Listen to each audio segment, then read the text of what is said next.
Hi guys, today I'm going to be showing you my method for loading the Airsoft APS CAM870 shotguns.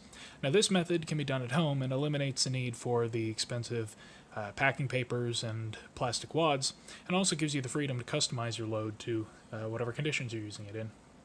Now as far as materials, you're going to need 140 pound or 300 gram per square meter watercolor paper, a 3/4 inch or 18 millimeter hole punch, your APS shell and a means to charge it with CO2, and your BBs. For this, my most common loading, I'm going to be using 17.2 gram BBs. Now before we can actually load the shell, we're going to need undershot and overshot cards. That's where the hole punch and the paper comes in. I'm going to take my 3/4 inch hole punch and the paper, and I'm just going to cut out a pair of circles. Now if we were loading this the way APS recommends, or the way that I recommended in my earlier guide on Imgur, we'd just be starting by taking the our undershot card or wad and just putting it straight in the shell. However, we're not going to be loading it from the front. What I'm actually going to be doing is unscrewing the hull and handling these separately. First things first, I'm going to gas up the shell. So I've already reset the primer. You'll notice this is one of APS's smart shells from the Mark I, which means that I don't need the awkward cradle to load it, and instead can just use an ordinary fill adapter.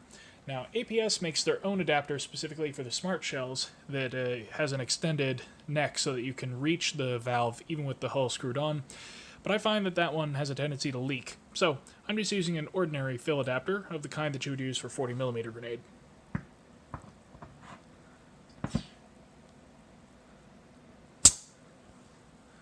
So now that the shell is charged, we're going to just set it aside and focus on the hull.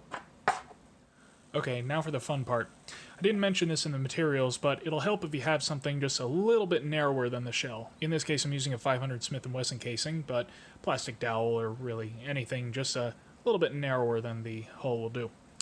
So what we're going to do is we're going to take this empty hull and we're going to flip it over so that the top of the hull, the bit where the BBs are going to come out of, is pointing down.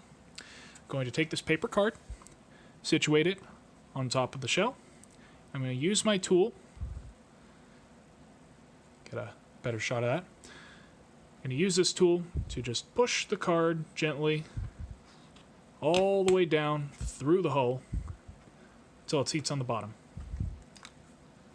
So now you can see that I've got the paper seated all the way at the bottom, and you can see that because the paper is just very slightly oversized relative to the hull, it's formed a kind of crimp on the ends, concave shape.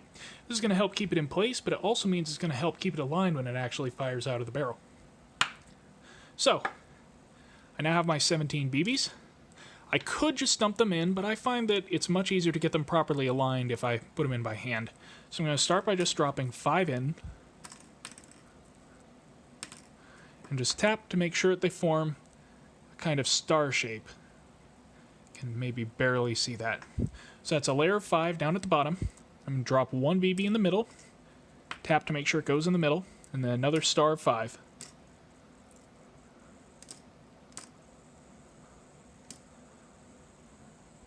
So it's another star, and now 1 more in the middle, and 1 last star of 5. Alright, that's 17 BBs. Now the reason why it's important to make sure that they form this correct pattern is because it means that they're most optimally packed so that they don't take up any more room than they need to. The problem that I found when I was loading from the front of the shells was that there's a tendency for it to get in the way of the valve stem, which means that when this goes to fire and your firing pin pushes the valve stem, if it immediately hits the BBs, there's no room to travel.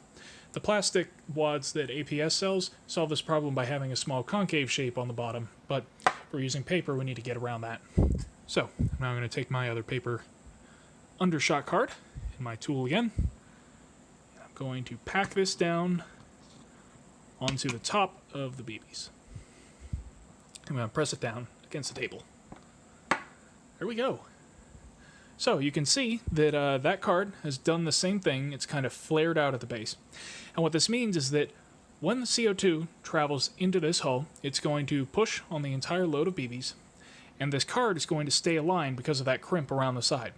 And this is going to help it seal in the barrel as it continues all the way down and exits.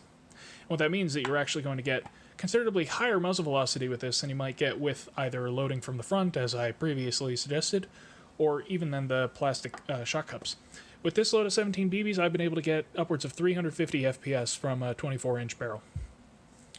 So now that you got the hull loaded, you can load up as many holes like this as you want. And in fact, rather than have to buy a whole bunch of expensive shells, you can have a very limited number of shells and just buy a whole bunch of extra hulls and load them before a game. That way, when you're in-game, you've used your shells and you need to go to reload, you can just unscrew the hull from the shell, gas up the shell, and then screw on a new loaded hull. And you're ready to go. Instead of needing 50 shells or however many, you can get away with 15, 20 shells and just a whole bunch of spare holes. So, here's a loaded shell. And that's all there is to it. Alright, so I've got 3 different barrel lengths of APS gun, and I've loaded up 3 shells, so we're going to demonstrate the different barrel lengths and see how that affects performance. First off, this flare pistol has virtually no barrel. This is comparable to the underbarrel kind of launchers.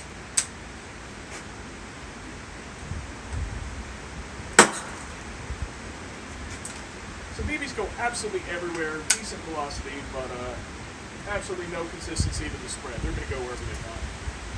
Next up, roughly a 12-inch barrel. This is comparable to the super shorty type shotguns, a little bit shorter than the typical 870. Similar velocity, tighter spread, also not optimal. Now, the best performance that you get is with the longest barrel possible. So for the last test, I'll be using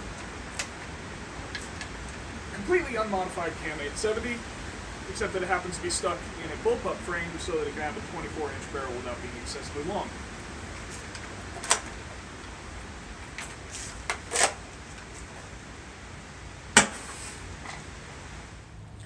Okay, so that last shot seemed a little bit weird. It was actually less powerful than the ones before, and I thought something seemed wrong, so I went to disassemble this, and the firing pin fell out, which had broken in half. So that might explain things. I've just gone and swapped over all the internals from a completely separate CAM870 shotgun, and let's give it another try.